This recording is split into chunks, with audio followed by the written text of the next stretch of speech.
Well, hi there, friends. Quest for you, fans, and all you lovely people out there that are listening to my podcast. I'm grateful for you.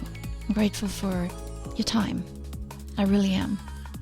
And I've been thinking lately about attachments. And I started noticing how quickly we attach to people and things. I always thought it takes a long-term relationship with a person or a certain lifestyle held for many years to become attached. But I noticed that attachment happens much quicker than that. And you know how I noticed? Every time I feel a little sting in my heart when a person isn't behaving in a way I had hoped for. Every time I experience a little discomfort when a thing I've become used to isn't available. And every time I get frustrated when an outcome I predicted is not coming through. When the absence of a person or a thing causes pain, I know I've become attached a little bit too much. Attachment is our desire to hold on to something. A person, a state of being, or a desired outcome. And every time we want something to be a certain way, it generates these unpleasant feelings of wanting, craving, and a sense of insecurity that makes our heart beat faster and our breaths shorter. The new guy in the gym that started working out with me suddenly is not there, and I lose all my workout motivation when I've worked out alone for years. The water leak in my office building that displaced me for a few weeks into a different area. I can hardly function without my office, the things in its place, and my routines, when for years I never even had my own office. The phone I forgot at home when I rushed over to my friend's house. I feel an anxiety attack at the thought of missing a text message from someone when really there is nothing that could possibly happen in an hour or two without my phone. We don't notice when we attach, but we become aware of the pain associated when the thing or person isn't there anymore, and the absence hurts us. We can get attached to just about anything, from physical objects or things to relationships, ideas, opinions, success and failure. I've tried to figure out where attachments come from, and after really thinking about it for some time, I realized that attachments occur on a physical level and in our mind. On a physical level, attachments are associated with pleasure. Enjoying and seeking pleasure is hardwired into the human being. It's normal and it starts at infancy. When we enjoy something, even if it's just a small part of an overall experience, we want the same thing again. Our brain chases pleasurable experiences. This can be as simple as a game on your phone you play every night at bedtime, to a drink after work to release tension, to a person that gives you physical pleasure. We attach to pleasure. We want to repeat that pleasurable experience over and over. And when it goes away, we feel a sense of loss. Pleasure in itself is transient and immediate. A good meal, a movie or song, physical contact, we can have it right away if we seek it, but it doesn't usually last very long. The thing that gets me about pleasure is that even the smallest joys can become attachments. Words from a person who doesn't even mean these words, but they feel good either way.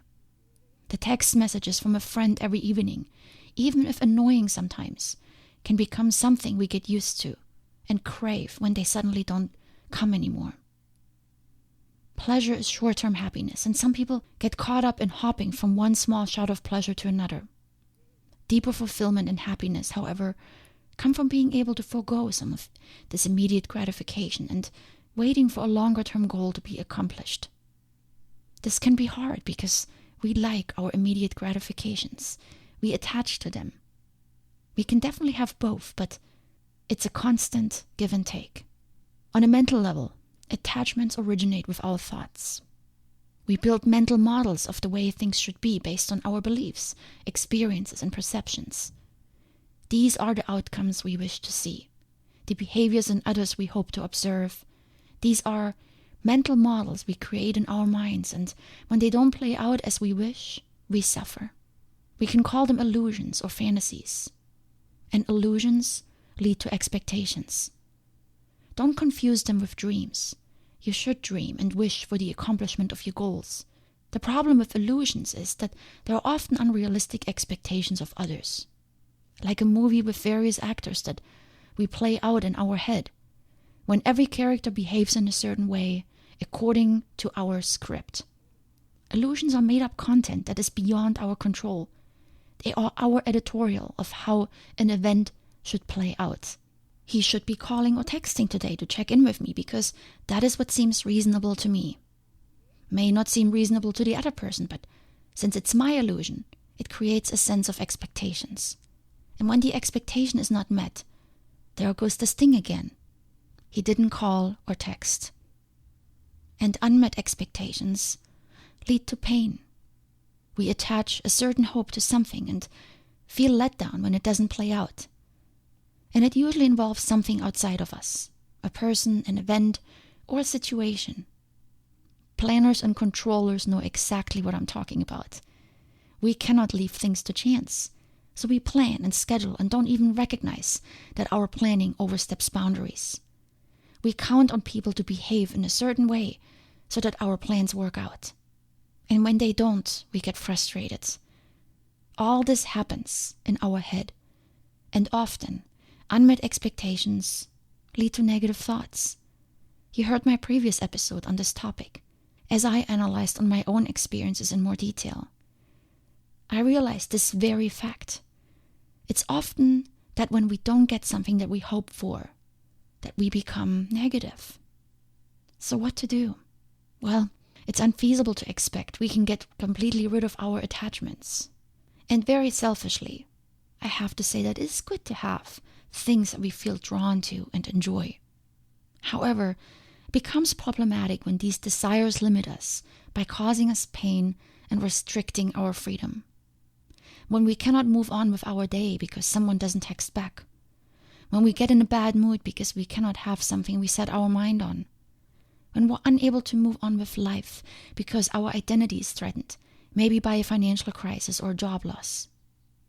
Just as we get attached by warming up to ideas, beliefs, and aspects of our life, we also have to learn to let go of them. Attachments cling to us as we cling to them. They follow us wherever we go and they limit us.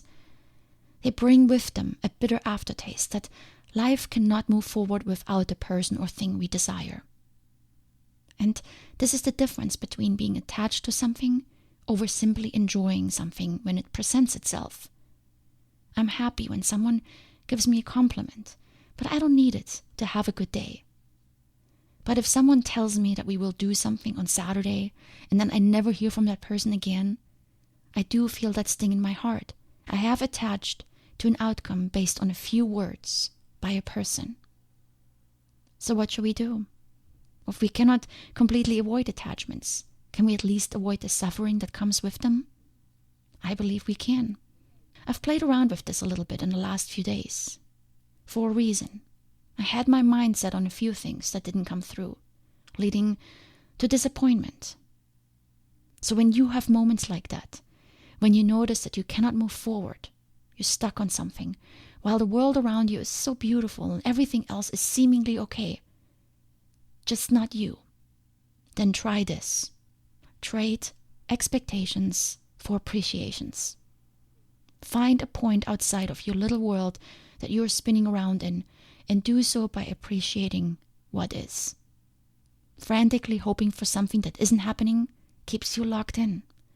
So instead of focusing on what isn't, how about taking a deep breath and appreciating what is? You can't control what isn't. The event that didn't play out as hoped, the weather that wasn't favorable, the people that didn't show up, the job you didn't get. But you can focus on what you have instead. Maybe now you have extra time to do something you always wanted to do when the event fell through. Maybe another opportunity that you can now focus on. Or a simple thank you for having met a special person when the relationship didn't work out. Letting them go in your thoughts and wishing them the best. It takes a little effort, but there's always something that can be found to appreciate in every situation. Attachment ties us to a fabricated reality, something we wish to see. When we instead shift our focus to what actually is, we come back to the real reality. Appreciation also removes the conditional aspect so often involved with attachments. I'm only happy when this happens. Rather, be happy with what you already have. Change your focus from the thing, the event, or the person to a loving appreciation for your life and the things that you have. Last weekend, I was really hoping to do something with a friend. We had made tentative plans, but then my friend never followed up. I had every right to be disappointed, and I was. But it looked like it was going to ruin my weekend, as I was set to lay around agonizing over why things didn't come through. It was amazing for me to observe how quickly we attach. So I practiced. I appreciated what was. A nice weekend with great weather, a few plans with other people, and I looked at the situation with a different perspective.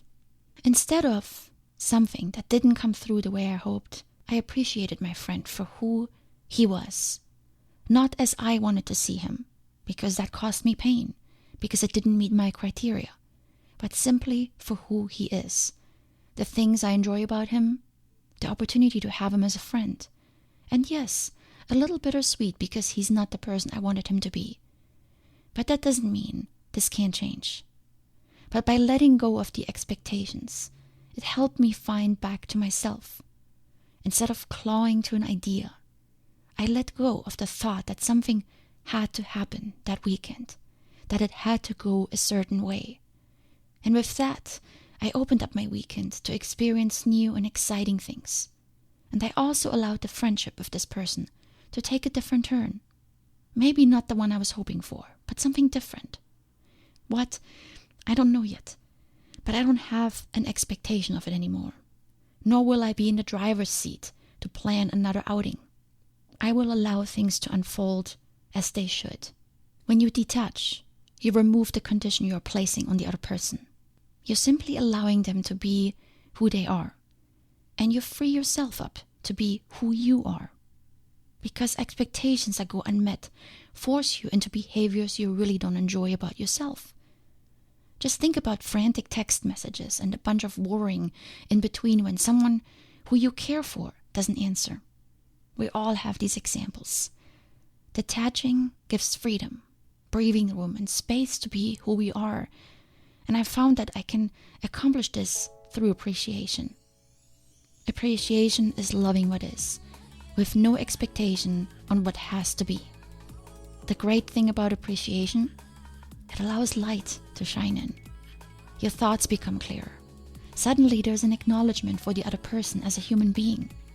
Maybe they have something going on you're not aware of. Attachments cloud our minds, and detachment clears it. Appreciation is love for someone or something without being concerned for a result or reciprocity. It's the letting go of the state of wanting something and reveling in the fact of what is. And this is freedom.